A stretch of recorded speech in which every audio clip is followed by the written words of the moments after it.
ईश्वर तो मात्र जीवन का निर्माण ही करते हैं, किंतु उस जीवन को इस पृथ्वी पर लाने का कार्य ये पुत्रियां ही करती हैं। रही बात संसार की रीत की, तो ऐसी रीत जो पुत्रियों की बोली लगाए, उन्हें नीचा दिखाए, उनके माता पिता को ऋण में दबा दे। क्यों माने हम ऐसी रीत को? क्यों ना तोड़ दें ऐसे विषैले बंधन को और एक स्वस्थ समाज का निर्माण करें, जहां पुत्रियों पर अभिमान हो, जहां पुत्रियों के विवाह पर उनके साथ आशीर्वाद की देन हो, धन की नहीं। आप बिल्कुल सही कह रहे हैं, बिल्कुल सत्य कह रहे हैं, परंतु हम क्या करें? माते, सबसे पहले आप महाराज पौंड्रक से लिए हुए इस धन को लौटा दें। और मेरी बेटी का विवाह, उसका क्या? देवी, आपकी पुत्री अपना भाग्य लिखवा कर लाई, ईश्वर ने उसकी जोड़ी तय की।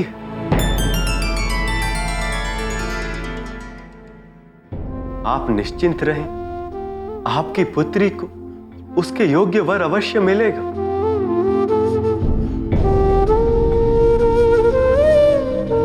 आप लोग अपने सच्चे ईश्वर पे विश्वास रखें और जैसा श्याम ने कहा वैसा करें। बस बहुत हुआ। किस ईश्वर की बात कर रहे हैं आप?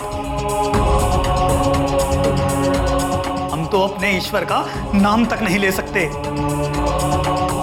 हम लोग चाहें ना चाहें, उस आतताई पौंड्रक को ईश्वर मानकर उसके सामने शीश झुकाना ही पड़ता है। आप जो भाषण दे रहे हैं, ये कहना बहुत सरल है, किंतु एक बार हमारी तरह जीवन जीकर देखिए, तब आपको पता लगेगा कि ये बातें कितनी मिथ्या हैं। यदि वास्तव में ईश्वर को हमारी चिंता है और आपका उन पर विश्वास है, तो क्यों नहीं वो मेरी बेटी के लिए एक योग्य वर भेज देता? चाहिए आप ही ढूंढ लाइए ना मेरी बेटी के लिए एक योग्य वर, जो बिना धन लिए उससे विवाह कर सके। क्यों? अब क्यों बोलती बंद हो गई? महानुभावों, अगर इस निर्धन के घर से जीवन का सच्चा ज्ञान मिल चुका हो, तो आप आगे जाइए और हमें अपना जीवन जीने दीजिए। मैं ये धन जागरण जी को देने जा रहा हूं, ताकि अगले सप्ताह उनके पुत्र और मेरी पुत्री का विवाह हो सके।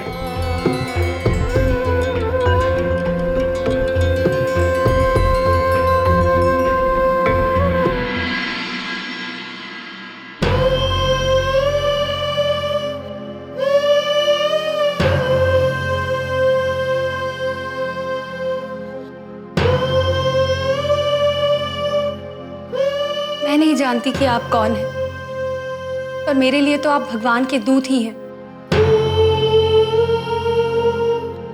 मेरी सहायता कीजिए, कृपा करके बाबा को समझाइए। मैं आपका ये उपकार जीवन भर नहीं भूलूंगी।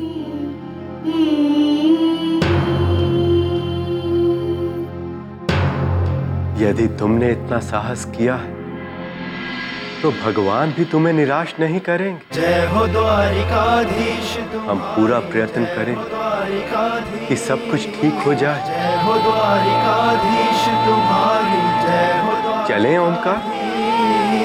जय हो द्वारिकाधीश श्याम। तुम्हारी, जय हो द्वारिकाधीश। जय हो द्वारिकाधीश तुम्हारी, जय हो द्वारिकाधीश।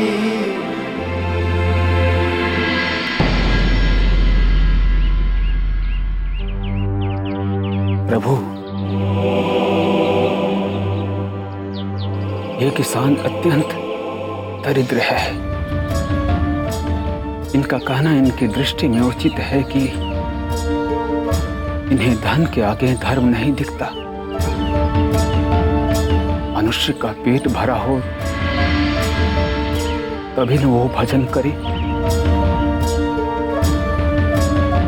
ये पौंड्रक के आगे झुकने को विवश हैं प्रभु, क्योंकि इस समय पौंड्रक ने ही इनकी आर्थिक सहायता की है। प्रभु, ऐसा भी तो हो सकता है कि आप स्वयं इनको इतना धन दे दें जिसमें से ये पौंड्रक का दिया हुआ धन भी वापस कर दे और अपनी पुत्री का विवाह भी बड़े धूमधाम से कर ले। सुदामा, धन तो मात्र एक आवश्यकता है जिसे मैं किसी भी क्षण सरलता से पूर्ण कर सकता हूं। जिस प्रकार पौंड्रक के विषय में उसे मृत्यु दंड देना सरल है, किंतु ये मेरा ध्येय नहीं है सुदामा। मैं तो संपूर्ण सत्य का आभास कराने निकला हूं, सत्मार्ग दिखाने निकला हूं। मेरे इस ध्येय की पूर्ति सबकी सच्ची भलाई होगी।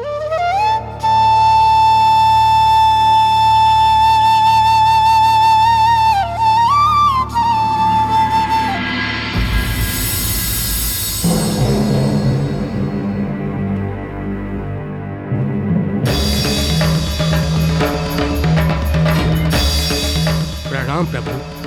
कहाँ है मुरली मनोहर? हमने कब से आदेश दिया था कि उसे हमारे समक्ष उपस्थित करो। हमारे आदेश का पालन क्यों नहीं हो रहा है? संपूर्ण राज्य में उस मुरली को ढूंढा जा रहा है, परंतु अभी तक उसकी कोई सूचना नहीं मिली। और भ्राता हलधर और काशीराज, वो कहाँ है? या वो भी उस मुरली मनोहर की भांति लुप्त हो गए हैं? हलधर जी तो द्वारका गए हुए हैं प्रभु।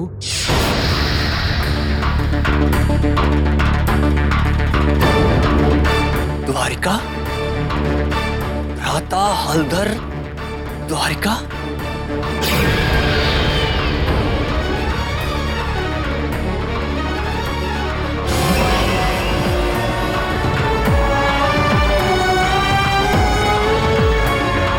भ्राता हलधर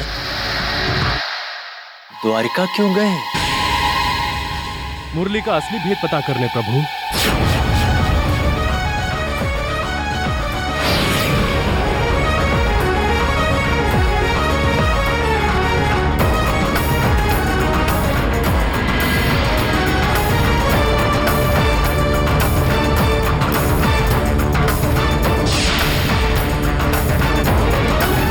हमारी और आपकी शंकाओं के समाधान के लिए प्रभु, जिन शंकाओं के चक्रव्यूह में फंसकर सेनापति दुर्धर को अपना जीवन गंवाना पड़ा,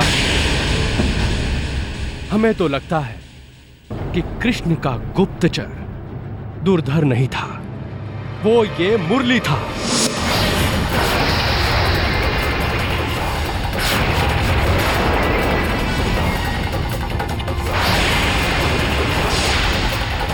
और यही पता करने स्वयं हलधर द्वारका गए और बहुत जल्द मुरली का असली भेद और उसका यहां आने का उद्देश्य आपके समक्ष होगा। काशीराज,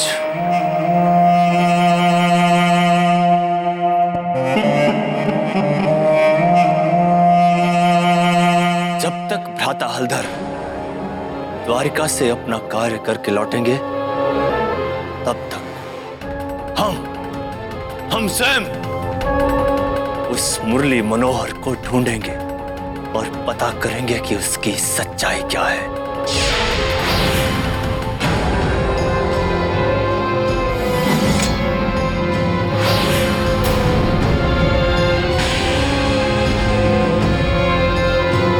आओ हमारे साथ।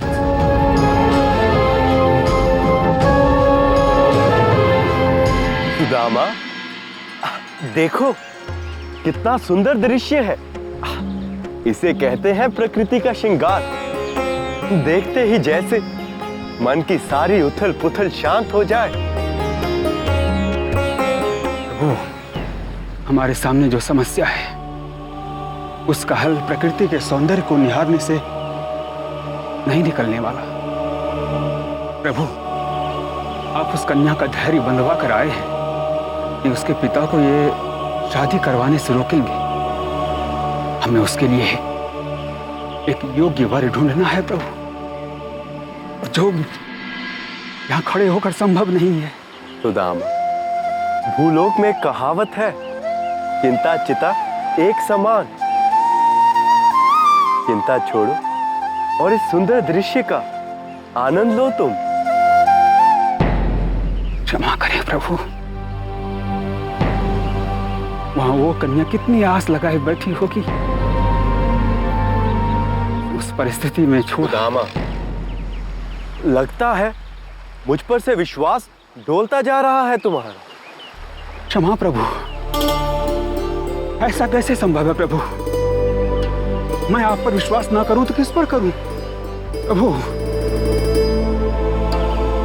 मैं तो मात्र एक साधारण मनुष्य हूं। विकट परिस्थितियों में व्याकुल होना मेरा स्वभाव है।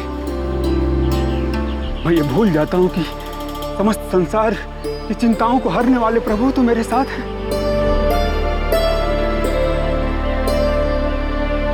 आओ सुदामा, चले।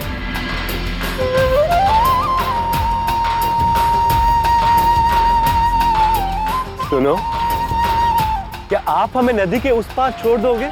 हाँ हाँ, क्यों नहीं, आइए आइए।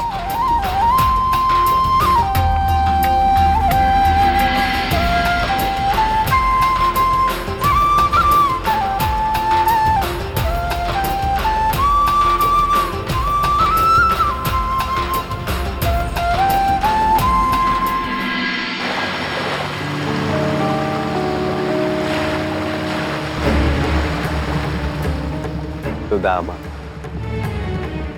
मानव जीवन इस नाव की यात्रा की तरह होता है, जो सुख दुख के हिचकोले खाते हुए आगे बढ़ता जाता है। किंतु सच्चा नावी वही होता है जो इन तेज लहरों के बीच भी ईश्वर का नाम लेते हुए अविचलित हुए बिना अपनी नाव को खेता जाए और अपने लक्ष्य की ओर बढ़ता जाए। प्रभु,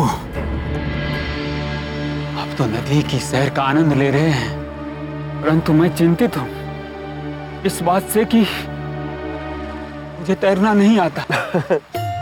सुदामा, तब तो मेरे पास बड़ा उचित अवसर है कि मैं तुम्हें इस गहरी नदी की सैर करवा दूं।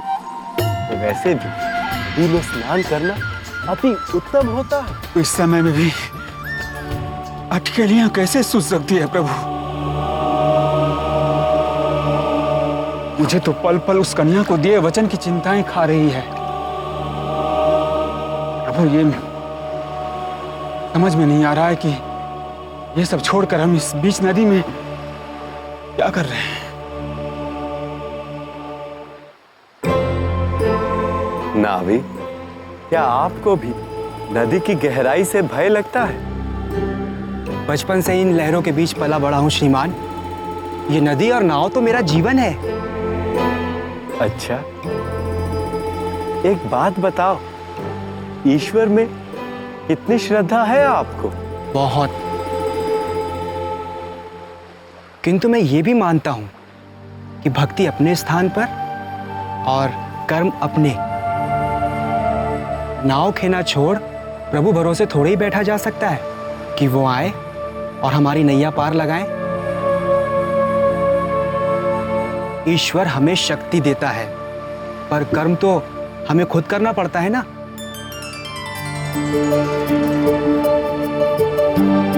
नाभी, आपके परिवार में स्त्रियां अवश्य होंगी, उनके लिए क्या धारणा है आपकी?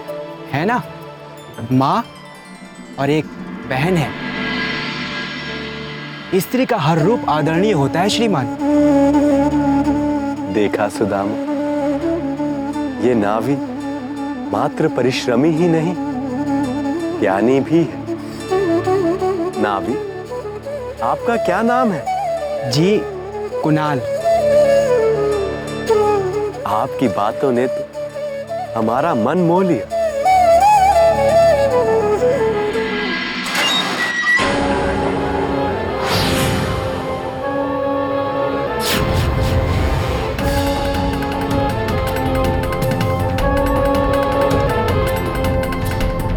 क्या वो मुरली मनोहर तुम्हारे घर आया था? क्षमा करें प्रभु, यहाँ कोई मुरली मनोहर नहीं आया था।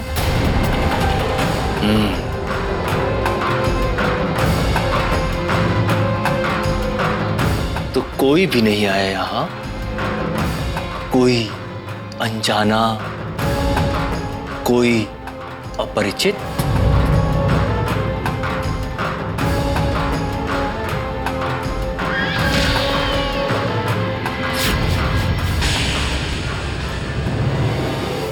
हमारे पास चिरकाल तक का समय नहीं है कि हम तुम्हारे उत्तर की प्रतीक्षा करें। बताओ बताओ। हाँ प्रभु, एक यात्री आया था, परंतु उसने अपना नाम श्याम बताया था।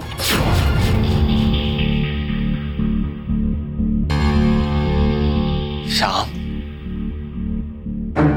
काशीराज, चलो कहीं और ढूंढते हैं उसे।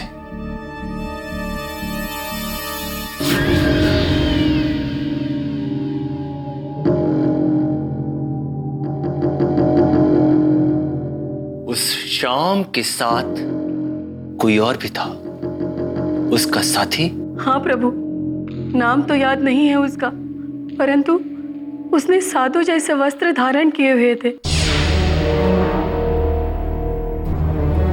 और सर में मुंडा हुआ था उसका।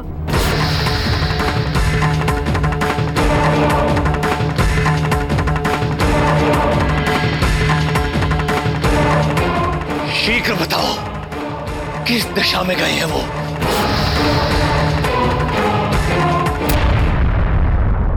विवाह तो हो जाएगा, परंतु पहले हमें ये तो बताइए कि मेरे कहे अनुसार आपने धन जुटाया या नहीं? ये रहा आपका मांगा हुआ।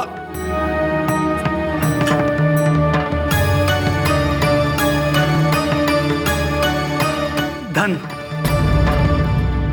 मैं अपने पुत्री के विवाह में कोई कमी नहीं छोड़ूंगा।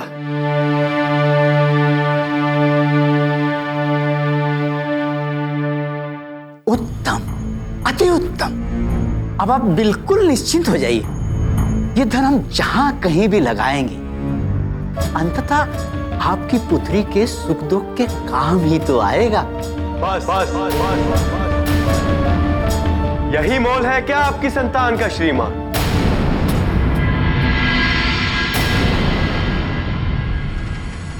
आप दोनों यहाँ भी आ गए? मुझे अभी तक ये समझ में नहीं आया कि तुम चाहते क्या हो? श्रीमान, हम कुछ नहीं चाहते। हम तो मात्र एक पिता को ये ज्ञान देने आए कि धन से वस्तुएं तो खरीदी जा सकती, किंतु पुत्री के जीवन का सुख नहीं। तुम होते कौन हो हमारे बीच में बोलने वाले?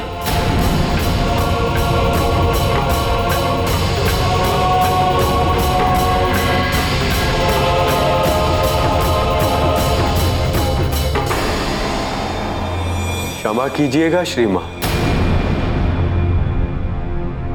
इस समय मैं कुछ ना होते हुए भी सब कुछ हूं। इस समय इस समाज में इस कुरीति के विरुद्ध उठता स्वर हूं।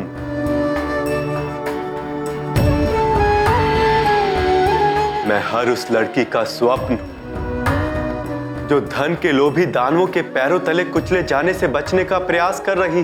बस बस बस बस।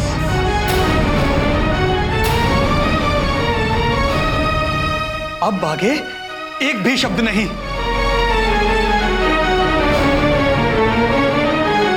ये मेरी पुत्री की होने वाली ससुराल है और अपने समधी का अपमान मैं सहन नहीं कर सकता।